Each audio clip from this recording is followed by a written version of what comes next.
Bonjour mes frères et sœurs, je me présente, je m'appelle Noël Kouela.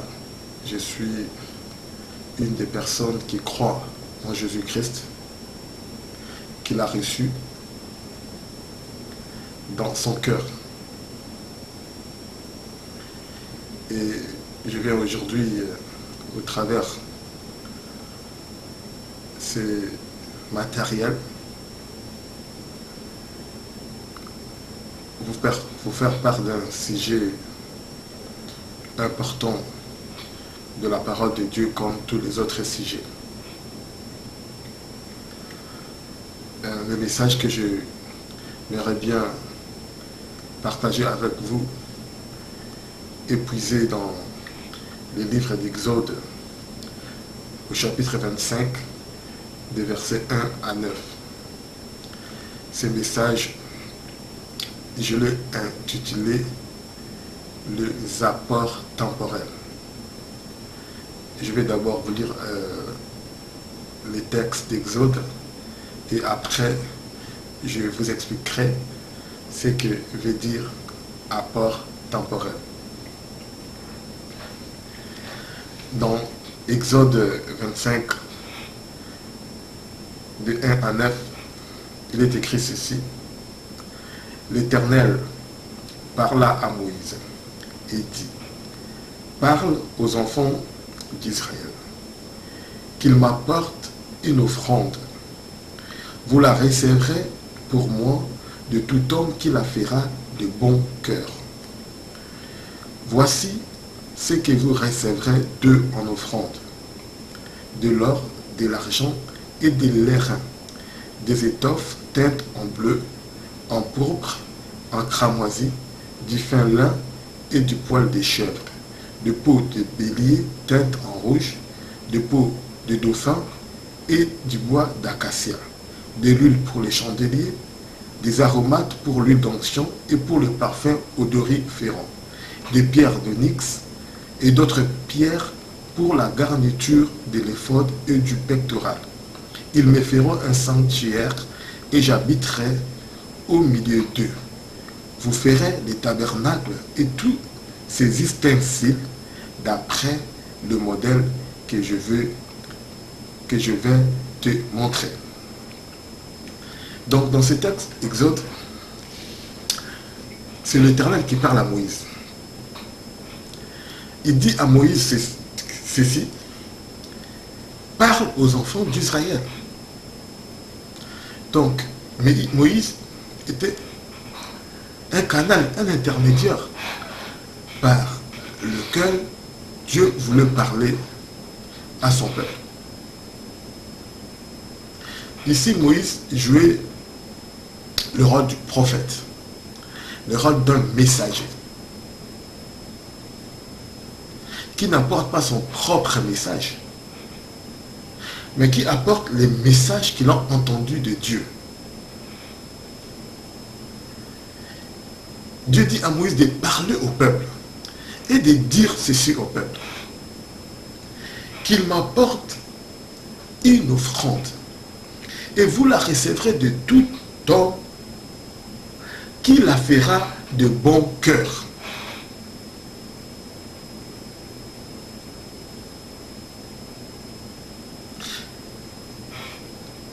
Les choses que Dieu a demandé au peuple de lui apporter, c'était des choses matérielles. De l'argent, de l'airain, des étoffes.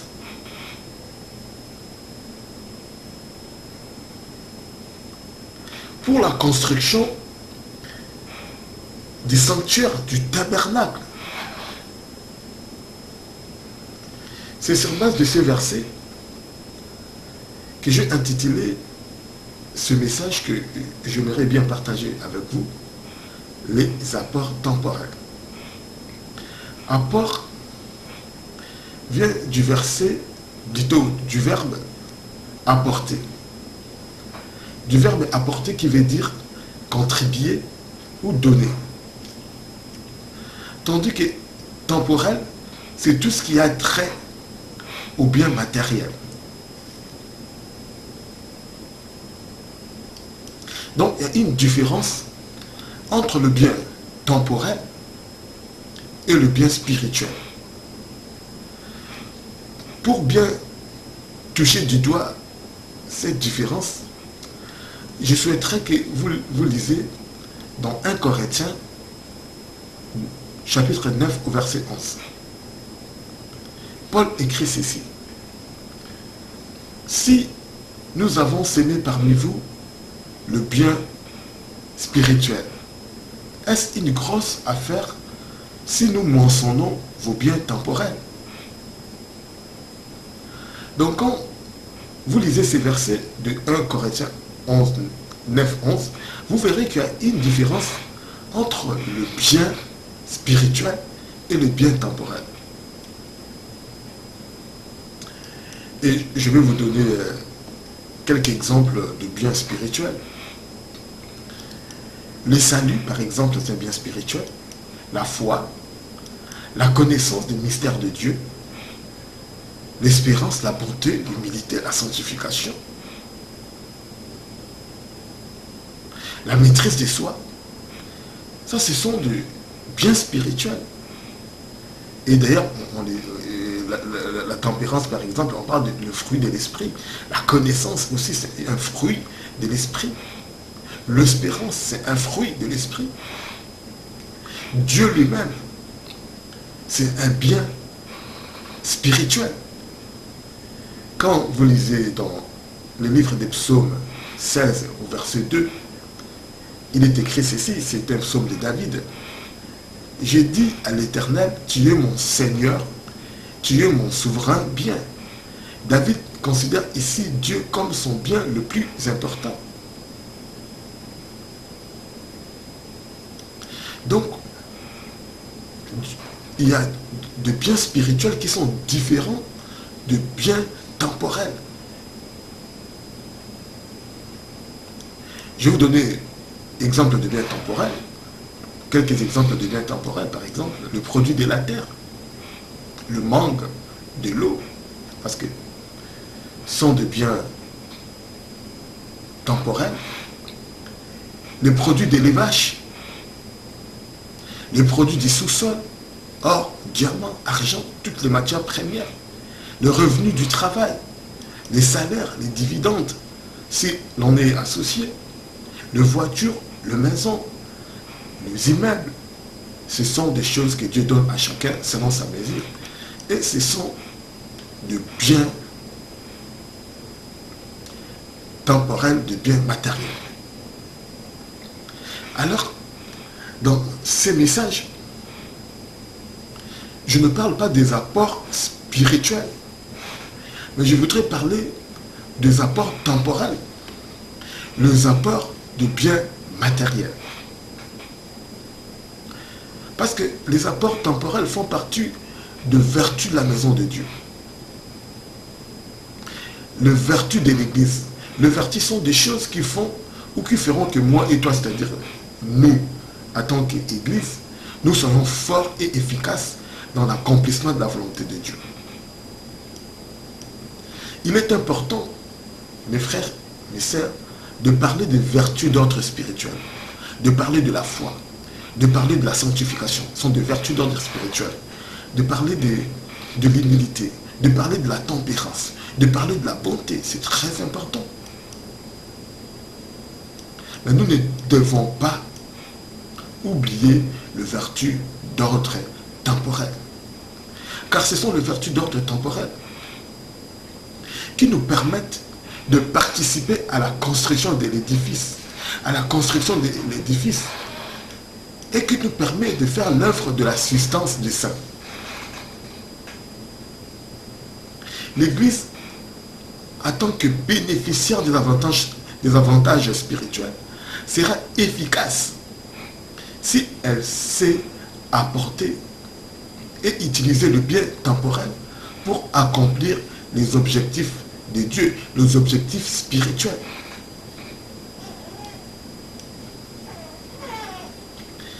Il n'y a pas d'incompatibilité entre le matériel et le spirituel. même s'il y a la primauté du spirituel sur les temporels. Lorsque le Seigneur, vous lirez dans la Bible, dans le livre de Luc 10,4, lorsque le Seigneur désigna les 70 autres disciples qu'il envoya 2 à 2, il aborda avec eux les questions d'ordre matériel. Il leur avait recommandé d'abord de ne porter ni bourse.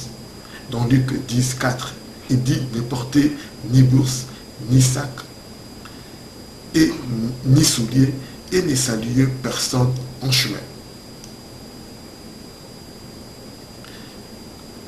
Cela ne voudrait pas dire que Jésus-Christ, en leur disant ceci, était contre le matériel, était contre le bien matériel.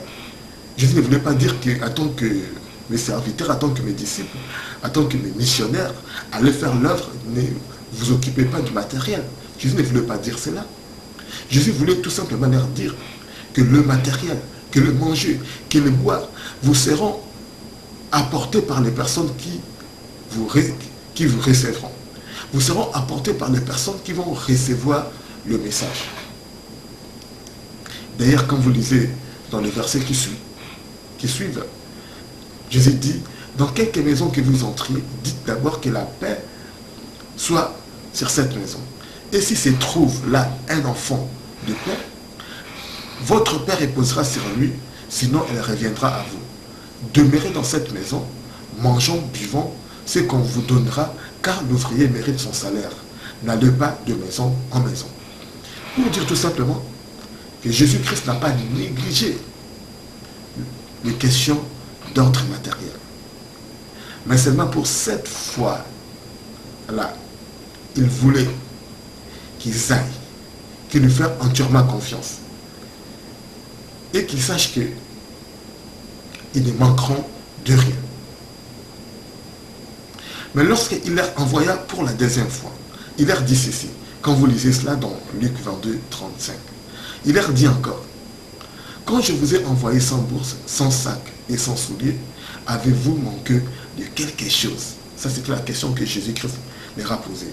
Ils répondirent de rien.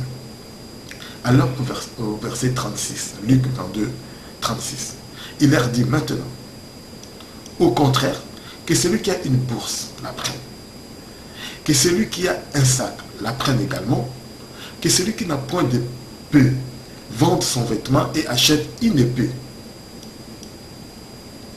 Donc, le Seigneur leur a demandé de prendre tout ce qu'ils jugeront nécessaire à la réalisation de la mission qu'ils avaient reçue. Ils avaient déjà reçu le bagage spirituel.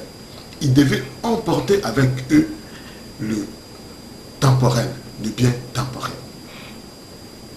Donc on voit au travers de ces deux versets que le Seigneur, que notre Seigneur Jésus, abordait sans complexe avec les disciples, avec ses disciples, les gens qui l'ont suivi durant son ministère terrestre.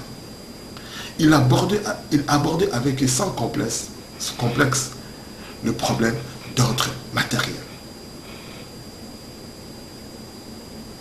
Donc, à l'instar de notre Seigneur Jésus, nous aussi, son Église, qui doit marcher sur ses traces, nous, ses serviteurs, qui doivent apporter le message tel qu'il a apporté lui-même, nous devons aussi sans complexe parler de bien temporel. Nous devons aussi sans complexe parler des apports temporels. Et d'ailleurs, dans ces domaines, Jésus était lui-même un modèle.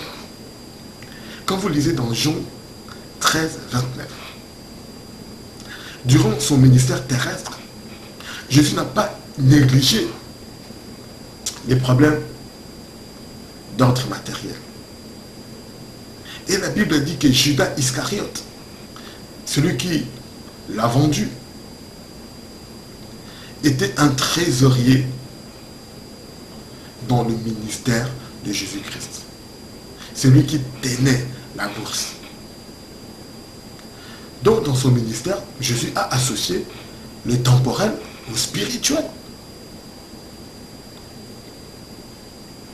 Et dans le verset que je viens de vous dire, Et la Bible dit ceci, car quelques-uns pensaient que comme Jean avait la bourse, plutôt comme Judas avait la bourse, Jésus voulait lui dire, achète ce dont on a besoin pour la fête, ou qu'il lui recommandait de donner quelque chose aux pauvres. Donc pour dire tout simplement que Jésus, pendant son ministère terrestre, il avait aussi l'argent, il avait aussi la bourse. Il ne négligeait pas le temporel. Il ne négligeait pas le temporel. Et si aujourd'hui l'Église néglige le temporel, c'est que l'Église n'a pas connu le Seigneur. C'est que l'Église n'a pas connu le ministère du Seigneur. Voilà pourquoi, comme notre Seigneur, nous aussi son Église, sans complexe, nous parlons de problèmes d'ordre temporel, de problèmes d'ordre matériel. Mais nous voulons le faire avec la révélation. Nous voulons le faire avec la sagesse de Dieu. Nous ne voulons pas le faire avec avarice, avec cupidité, avec égoïsme, avec des intentions impures. Nous voulons le faire avec des intentions pures pour permettre à l'Église de Dieu d'être accomplie, pour permettre à l'Église de Dieu d'être capable et de ne manquer aucun aspect qui lui est indispensable pour être irréprochable et capable d'accomplir la mission du Seigneur dans le monde. Là, nous avons parlé de l'exemple de Jésus-Christ, de notre Seigneur. Mais on peut également voir l'exemple de Pierre, de Paul plutôt. Quand vous lisez dans Galates 7, au verset 10, et quand vous lisez surtout Galates 2, l'histoire de Pierre, vous verrez que Pierre est monté à Jérusalem auprès de ceux qui étaient apôtres avant lui. Il y est allé sur la révélation du Seigneur.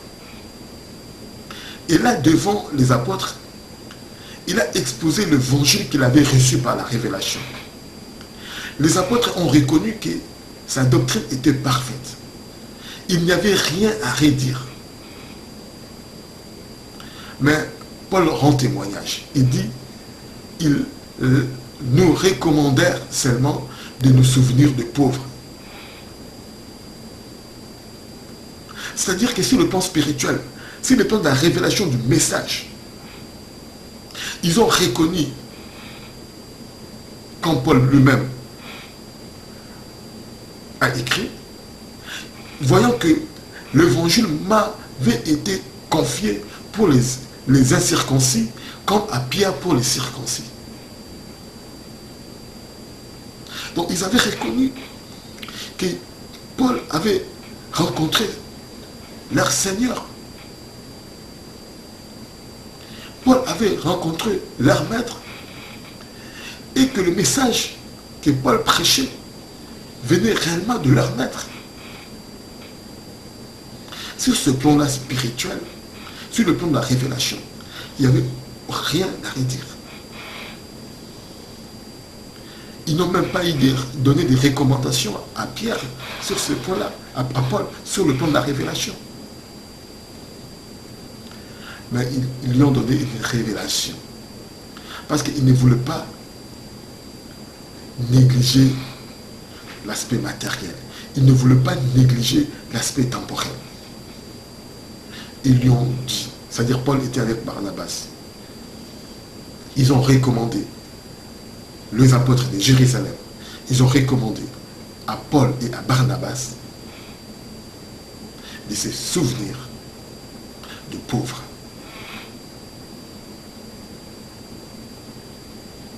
Donc ça, c'est très important. Et vous verrez que dans le ministère de Paul, il y avait une place pour les indigents. Il y avait une place pour ceux qui souffraient.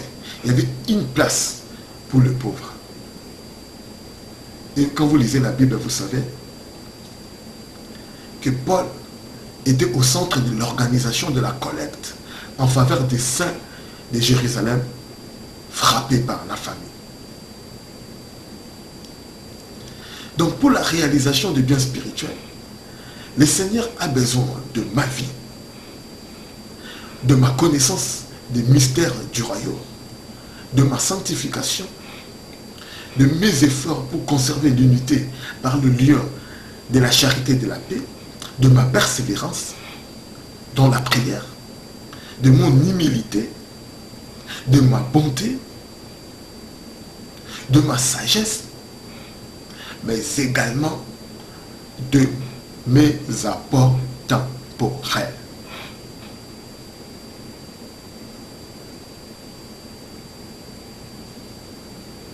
Donc nous devons le dire sans complexe à l'Église. Nous devons le dire sans complexe aux disciples de Jésus. En fait, les disciples de Jésus sachent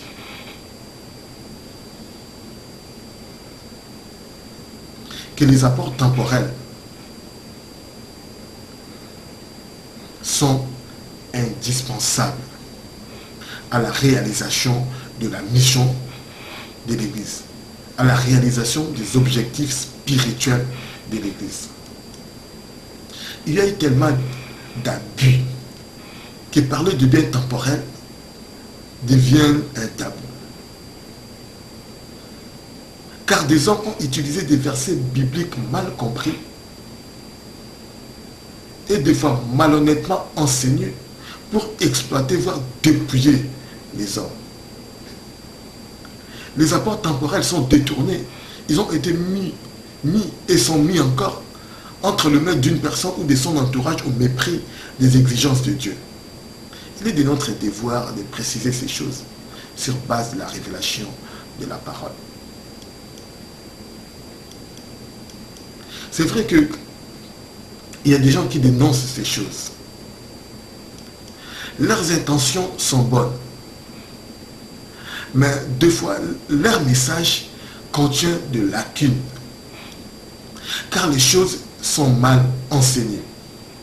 Et lorsque les choses sont mal enseignées, elles se retournent contre l'Église et ouvrent une brèche au diable. Entre un message ou deux messages qui poussaient les gens à donner aveuglement, à donner avec ignorance, avec un autre message ou d'autres messages qui découragent le peuple, l'Église, qui fait que les gens n'arrivent plus à donner. Le résultat est pareil, c'est-à-dire Dieu n'est pas glorifié.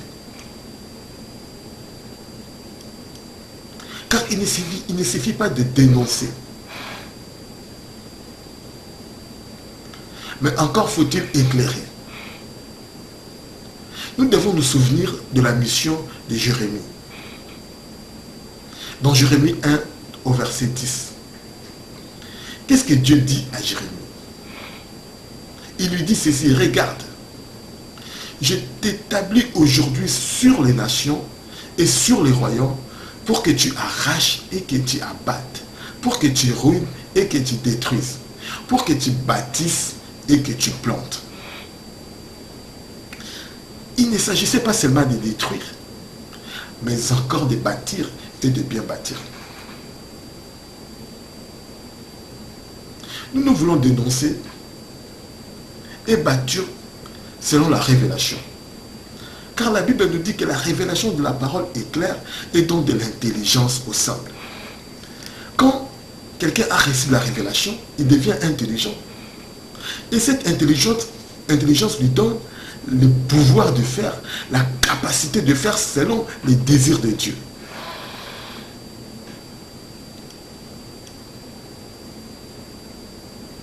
Voilà pourquoi au travers de ces messages, nous allons aborder les questions relatives aux dîmes, les questions relatives aux offrandes, afin d'éclairer le peuple, afin de parler à l'Église, de parler à nous, selon la révélation du Seigneur, selon la volonté de notre Seigneur Jésus-Christ.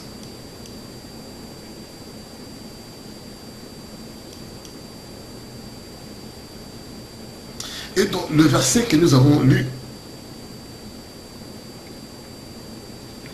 nous avons vu que Dieu, dans le psaume, plutôt dans Exode 25, 1 à 19, Dieu parle aux enfants à Moïse. Dieu parle à Moïse. Il lui dit, parle aux enfants d'Israël qu'ils m'apportent une offrande et vous la recevrez pour moi de tout homme qui la fera de bon cœur. C'est-à-dire que Moïse était chargé de recevoir les offrandes, mais de les recevoir pour Dieu, mais pas pour lui. C'est-à-dire que ces offrandes devaient être utilisées pour la construction du temple.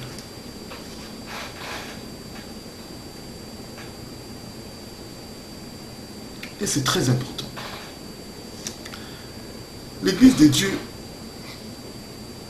doit comprendre qu'on ne peut pas passer par-dessus le problème d'ordre matériel.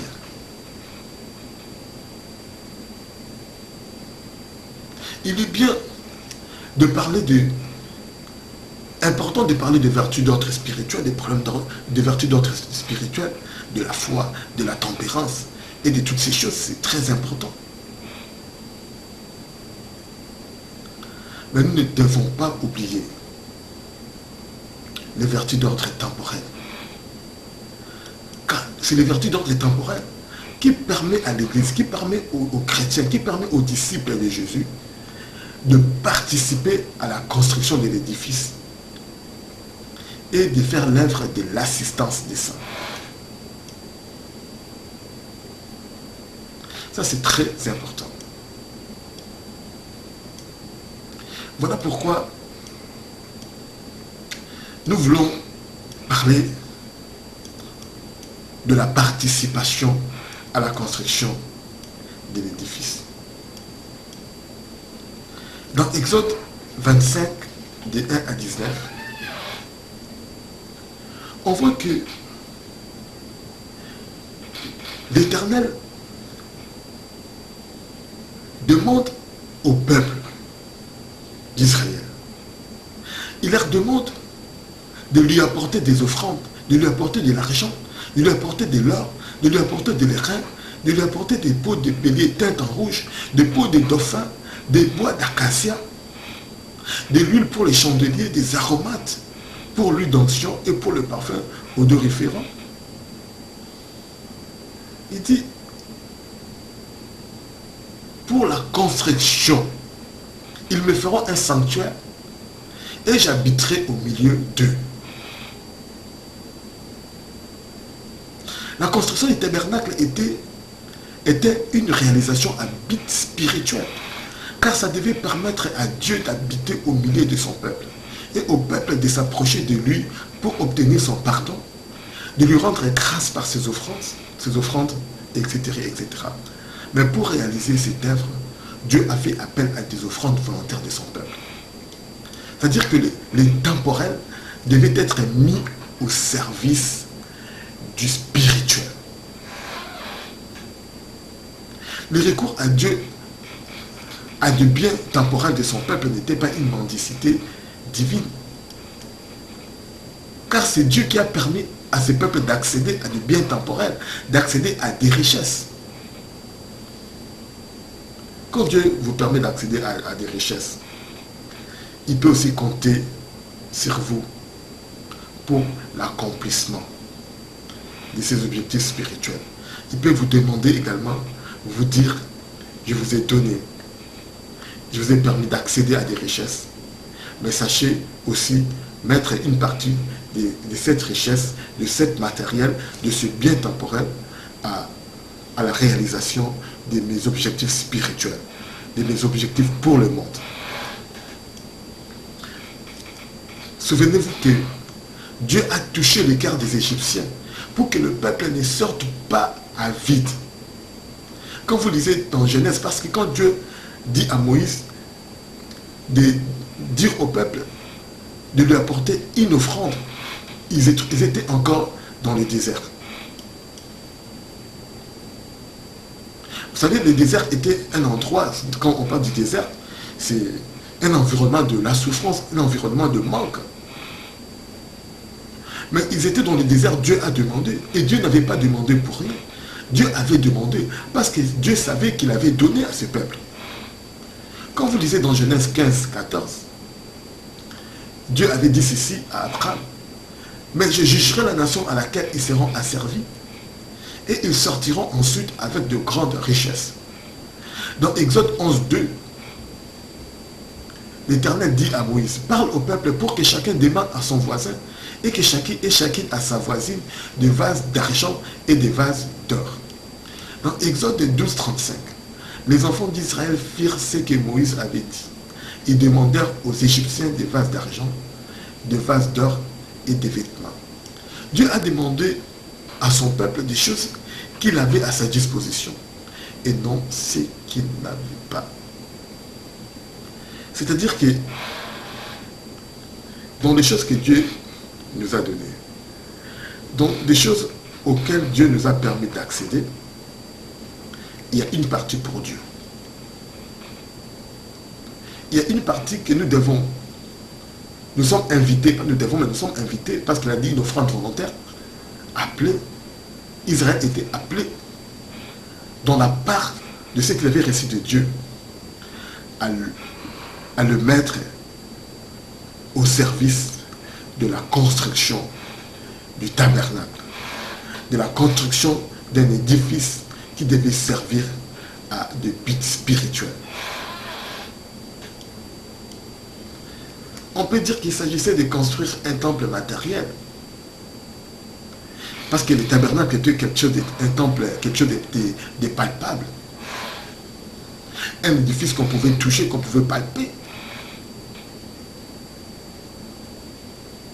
Mais nous pouvons aussi lire dans l'ancienne, dans la nouvelle alliance, où il n'a jamais été question de construire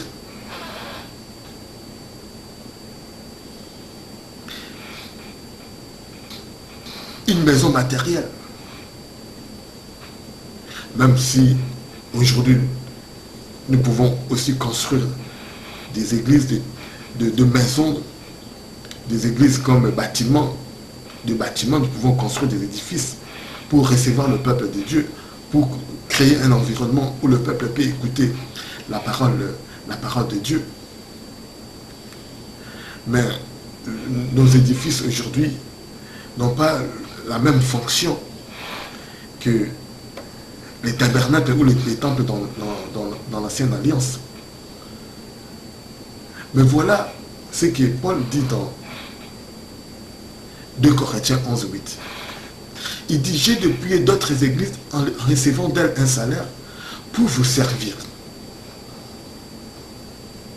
Paul était en Corinthe pour bâtir l'édifice spirituel de Dieu, c'est-à-dire gagner des âmes et les affermir dans le voie de Dieu.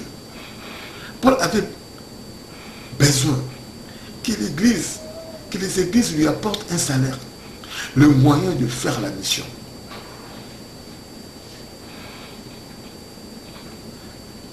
Quand nous faisons l'œuvre de Dieu, quand nous faisons la mission de Dieu, c'est l'église qui fait l'œuvre. Quand Paul allait prêcher, c'est l'église qui prêchait au travers de Paul.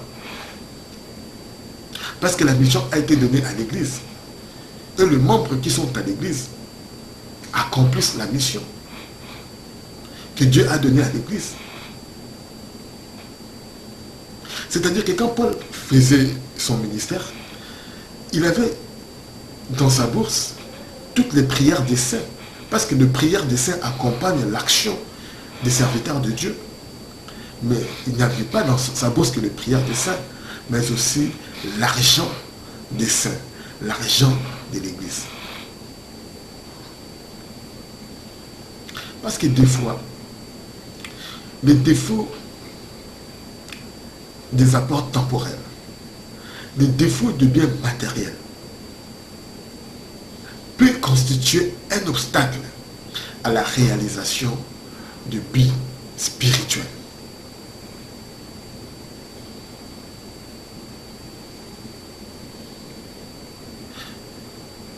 C'est une force pour l'Église.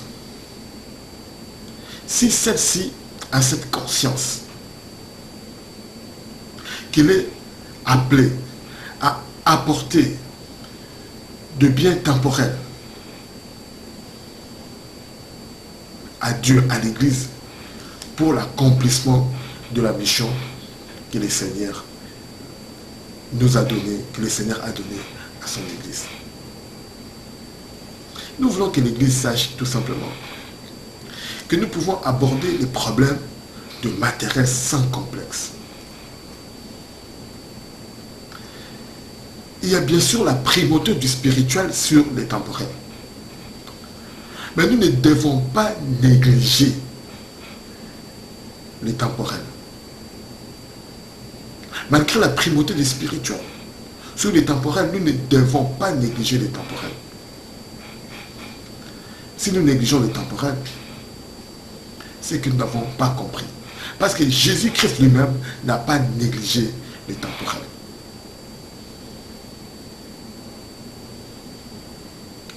Le problème qui se pose, comment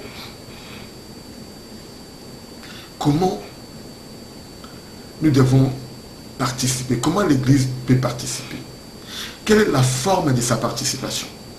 Est-ce que l'Église doit participer sous la forme des offrandes ou sous la forme des dîmes? Voilà pourquoi, au travers de ces messages sur les apports temporels, je voulais d'abord conscientiser le chrétien, les disciples du Seigneur, que leur bien matériel, je voulais leur dire que leur bien temporel compte dans la réalisation de la mission que le Seigneur a laissée à son Église.